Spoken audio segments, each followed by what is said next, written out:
Hello les explorateurs et bienvenue dans la nation du e-commerce. Je me prénomme Nicolas Chevalier et suis explorateur en chef d'e-commerce nation. Dans ce podcast, je vous emmène dans les coulisses du e-commerce en France. Comme chaque mercredi, vous découvrirez des retours d'expérience exclusifs, des histoires inspirantes et des personnalités hautes en couleurs. J'espère que vous êtes confortablement installés pour ce voyage au cœur de la nation du e-commerce. Bonjour à tous, aujourd'hui je reçois Anthony Bourbon, dirigeant et donc fondateur de Feed. Bonjour Anthony. Bonjour. Est-ce que tu peux te présenter en quelques mots, quel est ton parcours ? Je sais que tu as un parcours atypique, voilà, dis-nous quelques mots sur comment tu es arrivé jusque-là à créer Feed et donc à faire évoluer cette structure. Ouais, donc j'ai 30 ans, j'ai un parcours atypique effectivement, j'ai commencé par un parcours de juriste, je me destinais à être avocat, mais j'ai vite compris que c'était pas ce qui m'excitait et que j'allais m'ennuyer très rapidement au cours de mes premières expériences professionnelles dans les cabinets de grands groupes notamment. Faire des promesses synallagmatiques toute la journée, c'était vraiment pas ce qui m'excitait. Et j'avais déjà fait plusieurs aventures, on va dire entrepreneuriales, mais en parallèle de mon job ou de mes études, et ça m'avait toujours vachement excité. Et j'ai décidé d'y aller à fond. Donc on a pas mal voyagé, on a fait de l'import-export, on a fait de l'immobilier, on a fait des concessions de voitures, on a fait vraiment plein de business différents et variés. Et c'est en fait en faisant tous ces différents business que j'ai réalisé que je sautais beaucoup de repas, que j'avais pas le temps de bien manger. Et du coup, avec un groupe de potes, on s'est posé pour se dire mais comment on pourrait faire pour manger mieux, plus efficacement, sans y passer trop de temps et surtout pour avoir la pêche toute la journée parce qu'on avait des vies bien chargées. Et du coup, on a regardé un peu ce qui se faisait sur le marché. On a vite constaté qu'il n'y avait pas de produits qui répondaient à nos besoins. Il y avait des trucs de régime, mais c'était 200 calories maximum. C'était vraiment pour perdre du poids. Et donc, au bout d'une heure, tu avais encore plus faim que si tu n'avais pas mangé. Donc, ça allait pas. Et on est tombé sur une marque aux États-Unis qui s'appelait Soylent, qui faisait des repas complets aux US, mais ils livraient pas en Europe et ils livrent toujours pas.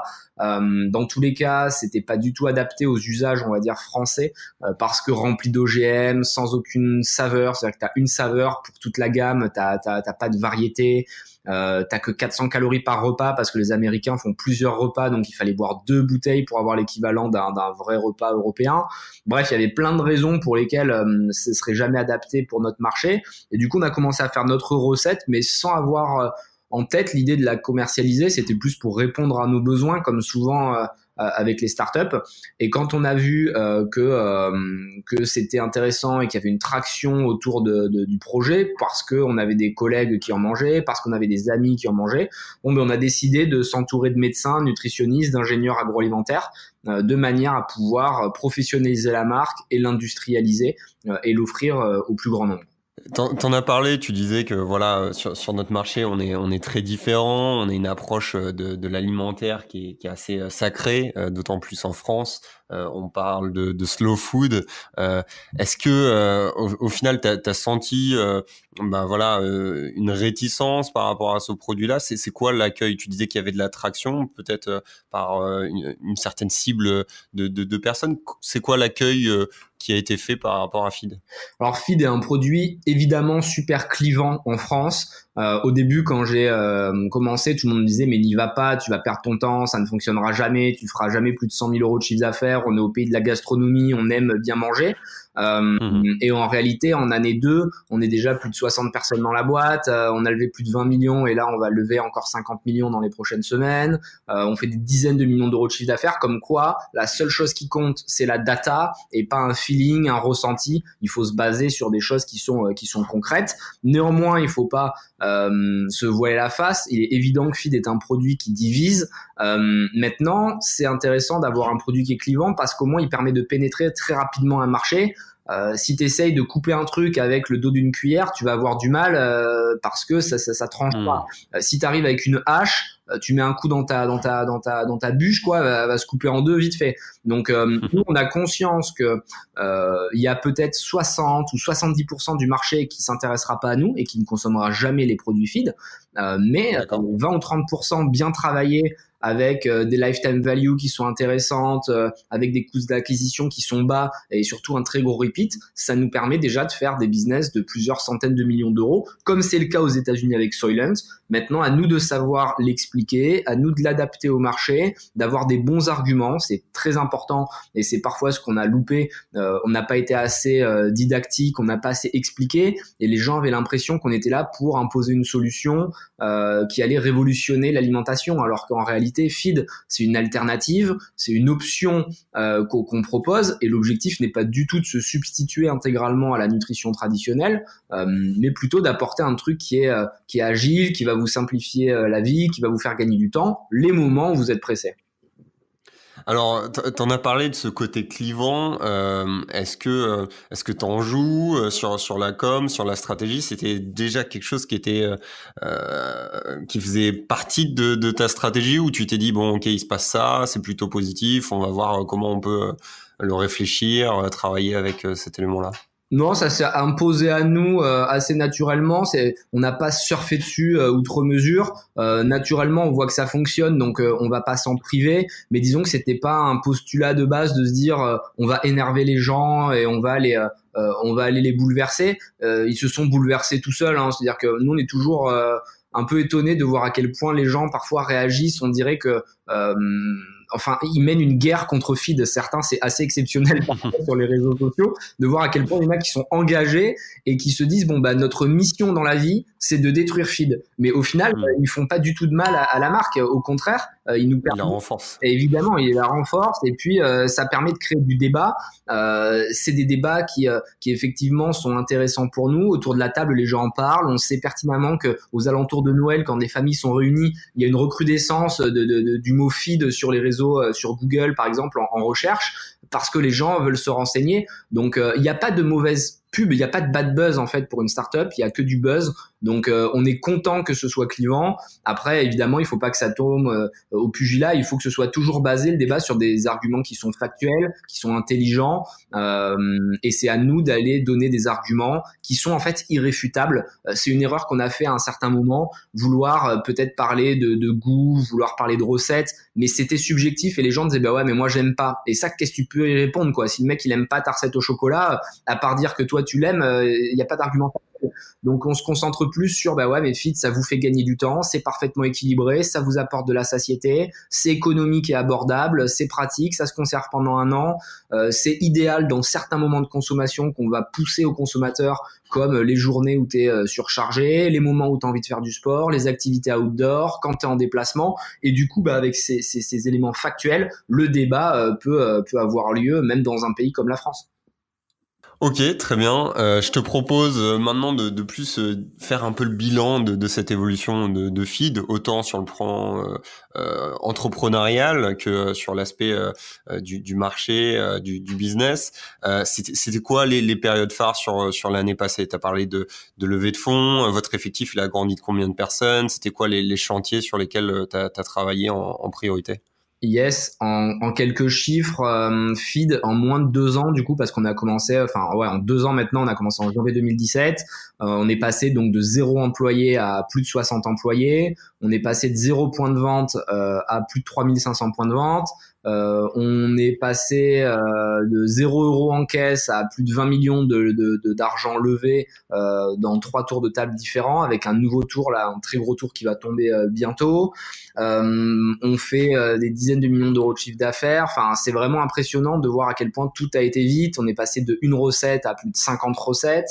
Il y a une traction qui est exceptionnelle autour du projet, évidemment parce que ça répond à un besoin et que les clients comprennent le produit, se l'approprient, mais surtout parce qu'on a une équipe très déterminée, une équipe de jeunes avec une moyenne d'âge de 28 ans, et du coup bon bah c'est des gens qui croient aux rêves, qui croient aux grandes possibilités, et c'est ce que j'adore chez Feed. On ne se fixe aucune limite. Quand on dit à nos futurs salariés en recrutement, nous notre objectif c'est d'aller racheter des grands groupes comme Danone, Nestlé, ils nous disent pas mais non mais c'est pas possible, ils nous disent bon bah ok, comment on s'y prend, et ça c'est cool parce qu'en fait on réalise que avec le digital et une bonne pénétration du marché, tout est possible. Et alors, je pense qu'il y a pas mal de friction de passer de 0 à 60 personnes. Nous, on a fait une levée de fonds aussi sur l'année passée. On est passé de 3 personnes à 18 collaborateurs et déjà, il y a déjà des problématiques à lever. Comment toi, t'as perçu ça? C'était quoi tes difficultés? Est-ce que tu t'es fait... T'avais des mentors pour t'accompagner par rapport à ça ou t'avais une vision très précise des étapes à mettre en place pour cette évolution? C'est vrai qu'il y a différentes évolutions qui se sont dessinées au cours des mois. Moi, j'en vois trois principales. La première étape, c'est quand tu es un peu tout seul, on va dire, allez, même jusqu'à moins de 5 ou moins de 10 collaborateurs. C'est vraiment très transverse. Il faut des profils qui soient capables de gérer toutes les problématiques, qui soient à la fois un peu tech, à la fois business, à la fois produit. Donc, très transverse. C'est un moment où personne ne dort beaucoup et tout le monde est dans l'ultra productivité. Ensuite, il y a l'étape où tu commences à recruter. Donc là, c'est vraiment une étape pour moi qui est clé. C'est trouver les bonnes personnes qui vont transmettre ta vision, ton ADN, de manière à ce que l'énergie que tu essayes de véhiculer, elle soit transmise de la manière la plus pure possible. Donc là, le recrutement, c'est hyper compliqué, faut pas se louper. Là, du coup, nous, pendant quasiment un an, on a fait que ça, on a recruté énormément. Et là, on vient de rentrer dans la troisième étape où on est dans de la structuration pure et dure de management, où on essaye de faire un org chart qui soit le plus clair possible, où les gens trouvent leur place, ont quand même assez de cadres pour savoir où il faut aller, tout en ayant de la liberté, parce qu'il faut que les collaborateurs s'éclatent, il faut qu'ils s'amusent, il faut qu'ils soient en autonomie, il faut qu'ils soient indépendants, il faut qu'ils puissent être force de proposition et s'éclater dans leur quotidien. Donc là, on est en train de vraiment petit à petit construire les fondations, créer rentrer dans le dur. Et c'est trois étapes qui sont parfaitement différentes, mais tout aussi excitantes les unes que les autres. Il faut savoir s'adapter très vite, et c'est à mon avis une des forces des startups qui réussissent, c'est qu'elles sont capables, de changer de métier tous les 3 à 6 mois, et s'adapter très vite. D'accord. Tu parlais de points de vente. Nous, on est très passionnés de e-commerce chez E-commerce Nation. Le e-commerce, ça représente quoi chez Feed? Ça représente plus de 70% de nos ventes, donc on est clairement une marque digitale avant d'être une marque de retail. D'accord. C'était intéressant d'avoir ce dual channel en quelque sorte, dans le sens où ils s'apportaient mutuellement.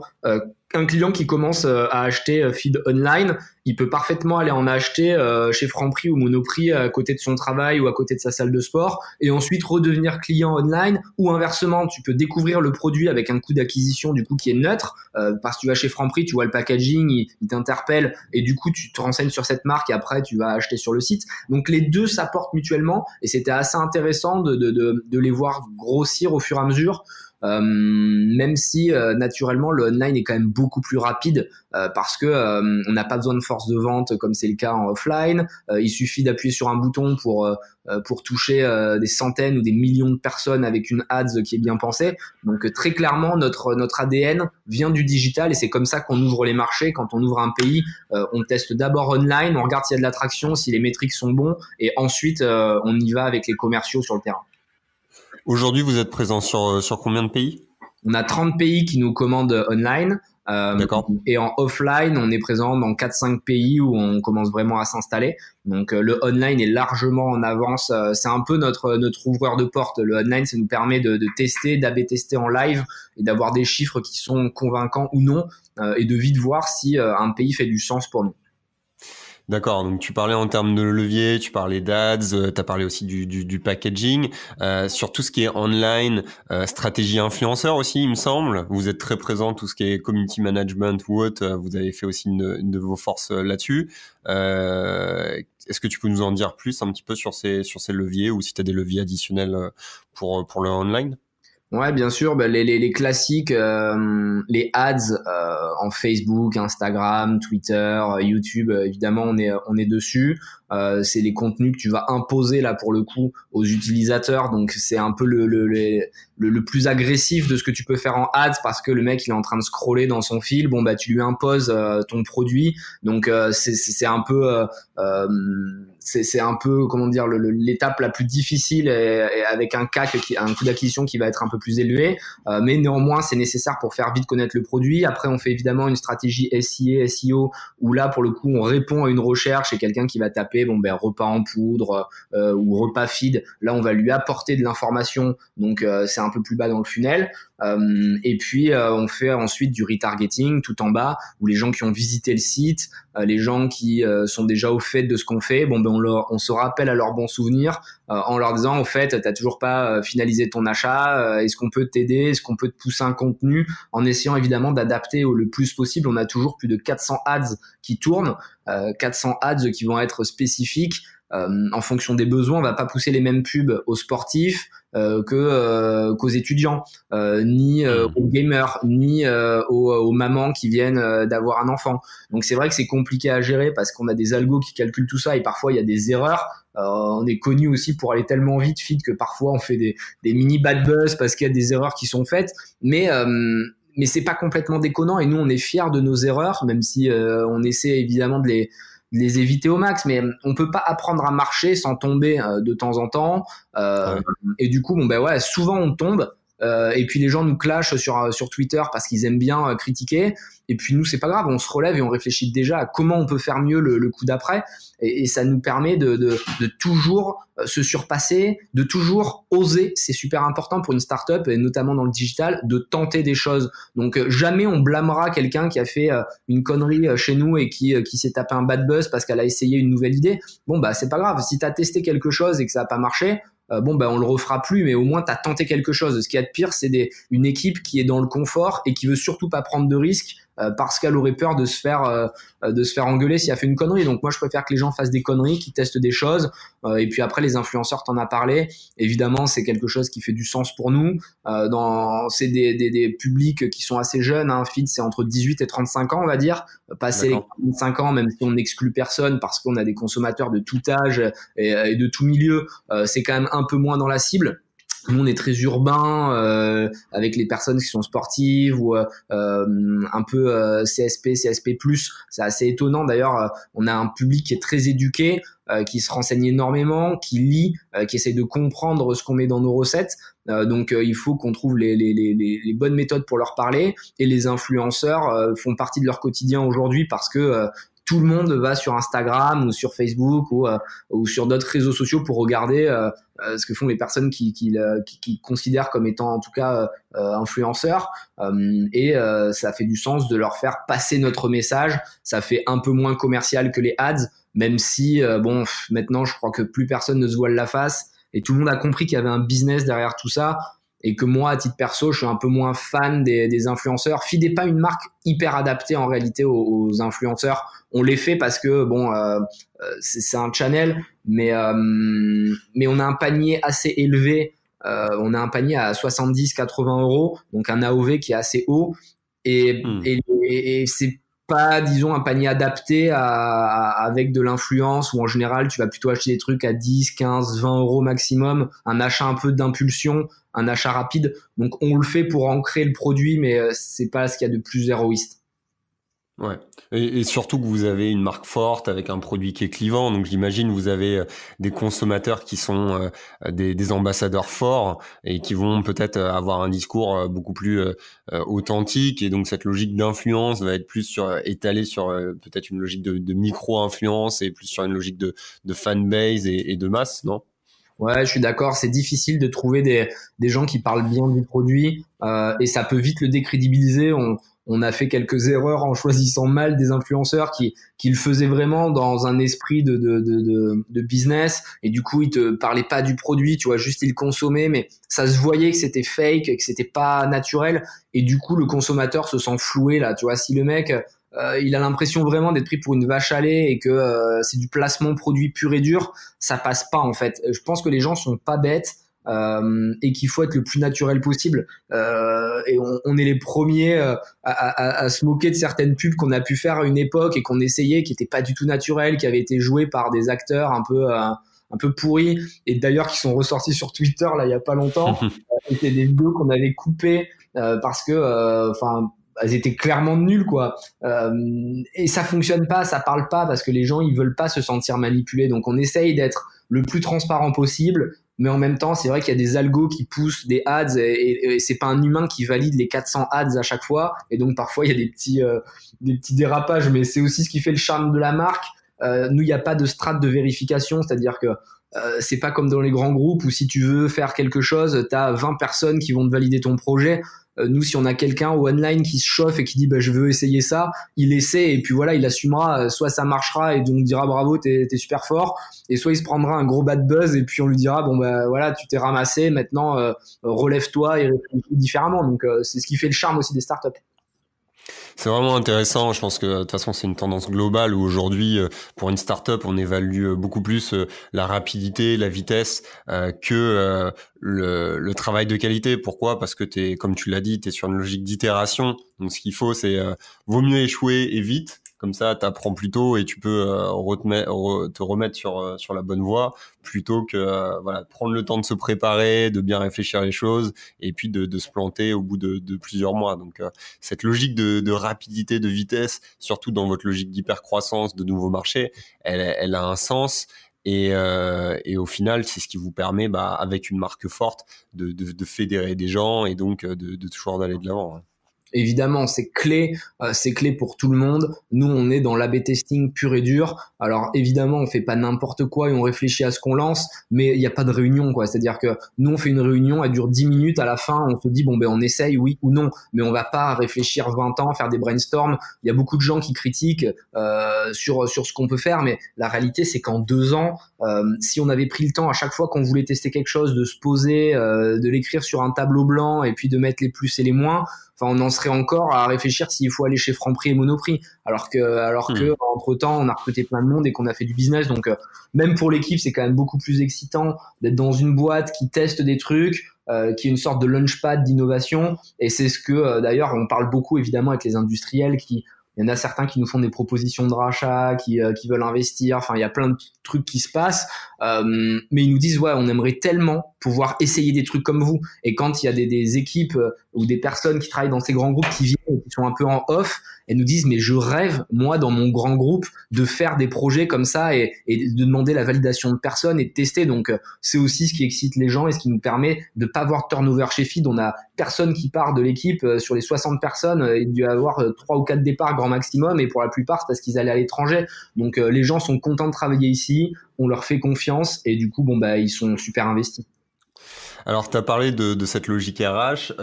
Comment tu fais pour trouver les bonnes personnes et donc que ce soit les bonnes personnes pour qu'elles restent à terme? Est-ce que tu as un process? C'était quoi ta mécanique quand tu as fait cette levée de fonds pour pas te retrouver? Parce que je sais que sur Paris, tu mets une offre en place, tu as des milliers de candidats ou des centaines. Donc, comment tu arrives à faire un petit peu l'écrémage et à trouver des gens qui sont dans la bonne philosophie pour développer ton projet? C'est vrai que c'est une étape clé et qui est importante, pas facile. Nous, on a, comme pour tous les process, fait quelque chose de très simple, très efficace. Il y a encore une fois plein de livres qui ont été écrits, ou quand tu vas dans les incubateurs, on t'explique qu'il faut faire des méthodes réputées aux États-Unis, mais nous, on perd pas de temps avec ces trucs-là. On fait au feeling, c'est-à-dire qu'on fait les choses. Il faut évidemment que les gens aient des skills, mais on fait surtout est-ce que le mec ou la nana, ils ont les yeux qui brillent, est-ce qu'ils croient au projet, est-ce qu'ils sont motivés, est-ce qu'ils sont déterminés. À partir du moment où il y a de la passion, c'est plutôt bon signe. Et pour le tester, on demande, nous en général, des petits devoirs. On leur dit écoute, le jour où tu viens pour ton entretien, viens avec une presse, viens avec un truc et dis-nous comment toi tu l'aurais fait. Donc si c'est un mec qui vient pour faire du offline, il va nous dire j'ai vu que vous étiez pas dans tel ou tel magasin, j'ai été parler au responsable de rayon et si vous voulez on peut dealer un truc. Si c'est une graphiste, elle va venir avec des propositions, des intentions de packaging. Disons que c'est toujours ce petit truc d'aller chercher l'extra miles en se disant comment je peux démontrer qu'avant même d'être recruté, je me suis impliqué dans la boîte. Et donc quand quelqu'un arrive avec cette mentalité un peu américaine où tu te dis je vais pas juste tout compter, on a parfois des candidats, là on comprend de suite qu'ils sont pas dans notre délire, on leur demande un truc, on leur dit écoute, t'as passé le premier stade, le premier process, maintenant on voudrait voir quelles sont tes idées. Ils nous disent je vais pas travailler gratuit pour vous, embauchez-moi et on verra après. Bon bah là, on comprend direct que le mec ou la nana n'est pas dans le délire et que il va pas être heureux chez Feed. Et comme on veut que les personnes soient épanouies, on préfère toujours annoncer la couleur de manière très frontale en entretien, en leur disant écoutez, on veut pas vous vendre quelque chose qui n'est pas réel.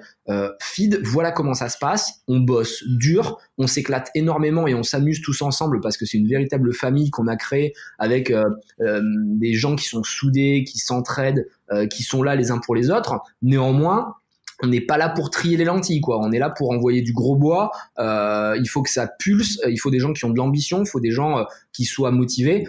Et ça fait vraiment un écrémage assez naturel, quoi, parce que ça nous différencie des personnes qui viennent juste pour chercher un job de confort ou un job pour payer son loyer. Dans une startup, c'est pas ce qu'on va chercher. Dans une startup, tu vas chercher une aventure, tu vas chercher un épanouissement personnel en ancrant quelque chose qui fait ton quotidien. Quand tu te lèves le matin, bon bah tu sais pourquoi tu vas. Tu vas là-bas pour changer le monde et apporter et combattre presque les grands groupes qui sont contre toi. Donc il y a un aspect aussi très conquête qui est super motivant pour les équipes.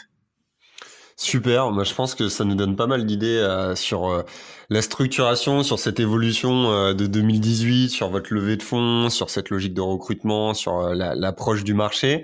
Je te propose maintenant, c'est davantage se projeter sur l'année 2019. 2019, là tu parlais d'une éventuelle levée de fonds. C'est quoi tes axes en termes de développement, en termes de stratégie? Est-ce que tu peux nous livrer quelques infos là-dessus? Yes, on est dans un process du coup de levée.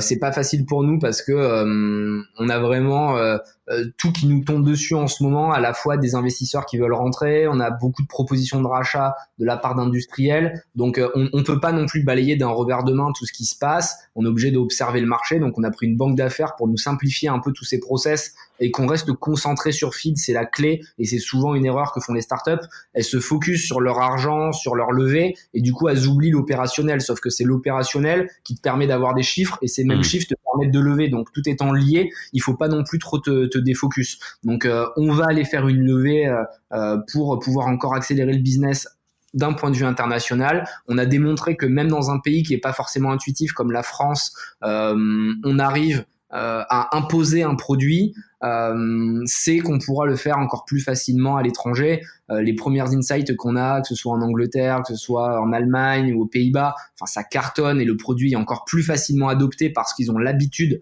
de ce type de solution. Ils ont moins de temps pour manger que nous, ils ont des postes de 10-20 minutes maximum, ils sont très héroïstes sur leurs dépenses, c'est des gens très pragmatiques qui vont calculer qu'un repas à 2,50 €, bah, c'est quasi impossible de faire mieux.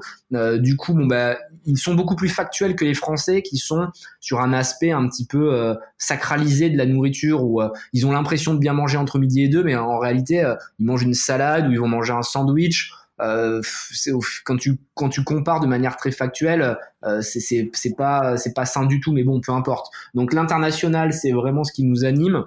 On pense évidemment aux États-Unis qui nous font des clins d'œil de temps en temps. On a beaucoup d'investisseurs américains qui nous poussent à aller là-bas. On le fera le moment venu, quand on sera prêt, quand on considérera qu'on a déjà bien quadrillé l'Europe, qui est déjà un beau terrain de jeu. Il y a de quoi faire.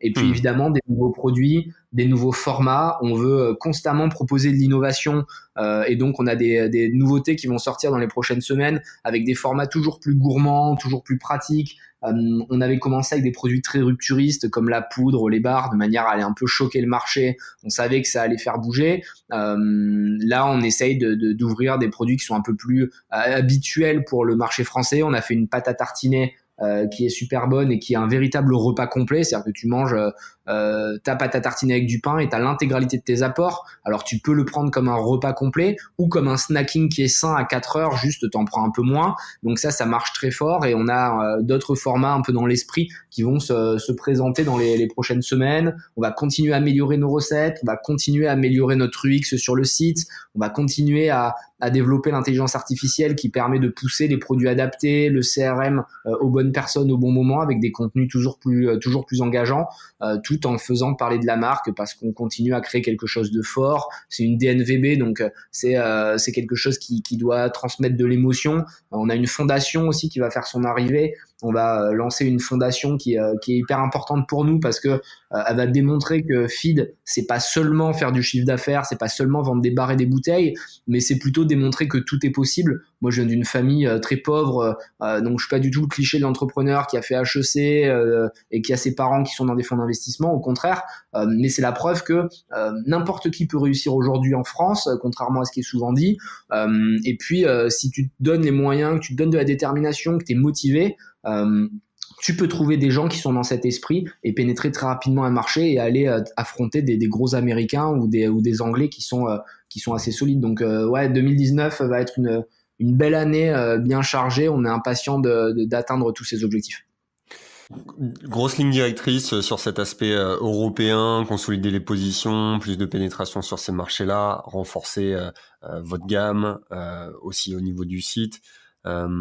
Quels sont aujourd'hui encore les freins que tu vois? Tu me parlais de pénétration qui est peut-être plus simple dans certaines cultures, certains pays. Est-ce qu'il y a des freins aujourd'hui où tu dis bon ça serait bien qu'on arrive à le résoudre, qui sont techniques, qui sont stratégiques, que tu as en tête? On doit améliorer notre site d'un point de vue très UX, UI, c'est évident. On travaille dessus en ce moment. Il faut simplifier au maximum le message. Il faut expliquer pourquoi consommer du feed, ça fait du sens. Il faut simplifier les livraisons. Il faut qu'elles soient encore plus rapides. Il faut proposer les abonnements. Enfin, on va vraiment optimiser l'UX de manière à ce que les clients soient dans un confort total et une expérience super intéressante. Et d'un point de vue un peu plus global, mettre de la distribution de feed à tous les endroits. Donc là, on est en train de recruter pas mal de commerciaux en région, dans des grandes villes, pour que feed soit présent partout, dans toute la France. Il y a une map sur notre site qui permet de voir tous les points de vente et il y en a forcément un qui est pas loin de chez vous. Et du coup, il faut que le produit soit le plus accessible possible, toujours dans cet esprit d'inclusion. C'est important pour nous.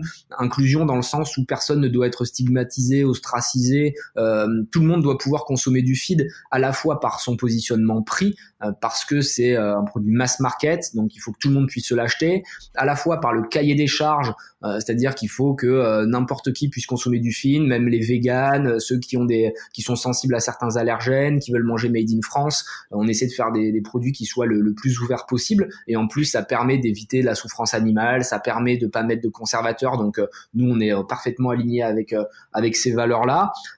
Et puis ensuite il faudra laisser le temps au temps. Je pense que on peut pas lutter contre le temps et contre la démocratisation. Un produit met du temps à s'installer, à rentrer dans les habitudes du quotidien. Ça a été le cas avec le surgelé. Au début, ça a été très combattu, et puis après, c'est devenu une habitude. Idem pour le substitut de lait maternel. Au début, tout le monde le critiquait, puis maintenant, tout le monde l'utilise. Donc, feed rentrera petit à petit dans les usages. Et ça, évidemment, il y aura un travail de fond à faire, mais à part être patient, il n'y aura pas grand-chose d'autre qu'on pourra activer. Ouais, l'ancrer dans les usages, et généralement c'est ce qui se passe, c'est-à-dire quand il y a des révolutions qui sont en place, il y a des mécanismes de rejet qui sont les premières réactions avant d'avoir une acceptation via des early adopters qui vont après le partager peut-être à une communauté plus large. Ouais, c'est ça. Il y a une phrase qui est top de Arthur de Schopenhauer qu'on dit souvent, c'est toute innovation passe par trois stades. Elle est d'abord ridiculisée, ensuite elle est violemment combattue pour finalement être considérée comme ayant toujours été évidente. C'est exactement les trois stades qu'on a rencontrés. Au début, les gens ridiculisent le projet, ils disent que c'est n'importe quoi, que c'est complètement débile, que ça marchera jamais, que personne mangera de la poudre. Après, c'est combattu. Donc là, c'est un peu ce qui se passe sur Twitter. T'as tous les nutritionnistes du dimanche qui vont venir t'expliquer que ton produit il est dégueulasse alors que ils comprennent rien à ce qu'ils disent et qu'ils disent n'importe quoi. Mais malheureusement, comme c'est toujours celui qui crie le plus fort qui a raison, sur Twitter, il y a des gens qui vont s'emballer sans même avoir cherché à vérifier si ce qui était dit est vrai. Et puis au final, toutes ces mêmes personnes qui combattaient de la même manière Facebook, qui combattaient Airbnb, qui combattaient Uber, qui combattaient les innovations qui changeaient un peu la donne, bon bah ils se sont mis à l'utiliser, puis ils trouvent ça pas mal parce que ça leur simplifie le quotidien. Donc on n'a pas de rancœur et c'est le jeu. C'est à nous de trouver les bons arguments. C'est à nous d'accepter aussi le refus. Il faut pas forcément se braquer. Et puis petit à petit, ça rentrera dans les usages. Très bien, je pense qu'on a une bonne vision voilà sur cette année 2019, ce qui attend. On attend avec impatience ces nouveautés, ces évolutions, que ce soit l'institution, l'évolution de la gamme, et puis cette croissance sur les nouveaux pays. Si on se met sur un plan plus global, sur la vision du marché, t'en as parlé, notamment vis-à-vis des grands groupes, de cette évolution-là et de votre positionnement par rapport à ça. C'est quoi ta vision du marché à terme sur l'alimentaire? Est-ce que tu crois en davantage de solutions du type feed? Comment tu vois aussi l'alimentaire au niveau local? C'est quoi ta vision sur l'alimentaire dans les prochaines années sur le marché français? Je pense qu'il va y avoir deux moments qu'il faut vraiment bien distinguer. Il y a les moments où on a du temps, où on va rechercher le plaisir et le moment social. C'est-à-dire qu'on va se poser autour de la table avec ses amis, qu'on va prendre plaisir à cuisiner. Et encore une fois, Feed ne s'oppose pas à cette catégorie. Au contraire, nous, on est là pour offrir une solution qui va permettre d'économiser de l'argent et de gagner du temps pour pouvoir en passer plus en cuisine, mais avec des bons ingrédients. Nous, ce qu'on combat, ça va être les fast-food, c'est le sandwich, c'est le moment où tu sautes ton repas, et pas du tout le vrai repas traditionnel. Ce repas traditionnel, il est nécessaire parce que ça permet d'ancrer les familles, ça permet de parler avec tes amis, ça permet de prendre du plaisir autour de bons petits plats que tu fais, soit le soir, soit le week-end. Et là, vraiment, il va falloir des produits qui soient de plus en plus premium. Je pense que les gens en ont marre de manger de la mauvaise qualité. En fait, c'est le moyen qui va disparaître selon moi. Il va y avoir le moyen qui va disparaître au bénéfice du bon, du local, du bio, les produits qui sont sains, que vous allez aller acheter chez votre poissonnier, chez votre boucher. Vous allez acheter des légumes frais, des fruits frais. Et puis, il y a tous les autres moments où là, la smart food prendra tout son intérêt.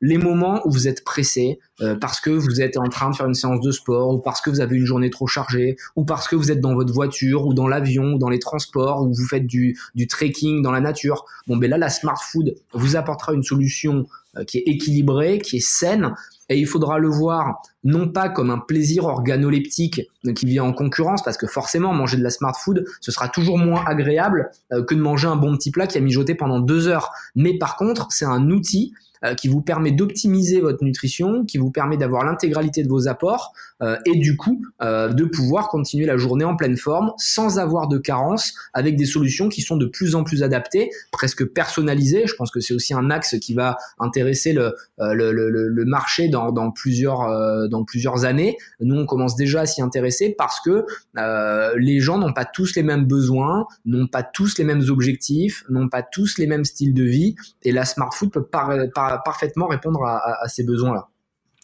Très bien. Je pense qu'on a une vision sur ces prochaines années. On sait que le marché français évolue très rapidement. On voit avec des solutions de livraison, notamment du Deliveroo, du Uber Eats. Donc les usages en termes de nourriture, en termes d'attente et de préparation par rapport à ça, il y a eu vraiment un grand changement sur ces dernières années. Et aujourd'hui, on va s'orienter vers cette approche beaucoup plus transparente, qualitative de l'alimentation. Ça me semble vraiment la direction qu'on prend en France. Ouais. Yes, c'est sûr et certain. Top. Anthony, je sais pas si tu avais des choses à rajouter. Pour moi, on a couvert pas mal d'aspects, ce qui nous a permis de mieux comprendre la philosophie de Feed, de voir les prochaines étapes, de voir un petit peu les axes aussi qui vous ont permis d'en arriver jusque-là. C'était très enrichissant. Je te remercie en tout cas pour ce moment-ci. C'était super sympa. J'ai pas de points particuliers à rajouter. Merci pour l'échange, et puis bon courage pour la suite de votre aventure. Au top, merci à toi. À très bientôt, au revoir. J'espère que ce podcast vous a plu. Je vous donne rendez-vous la semaine prochaine pour la découverte d'une nouvelle personnalité. N'hésitez pas à vous abonner au podcast des explorateurs du e-commerce sur votre plateforme préférée et à partager sur les réseaux si vous avez apprécié cet épisode. À très vite pour de nouvelles aventures, et n'oubliez pas que l'exploration se poursuit sur e-commerce Nation.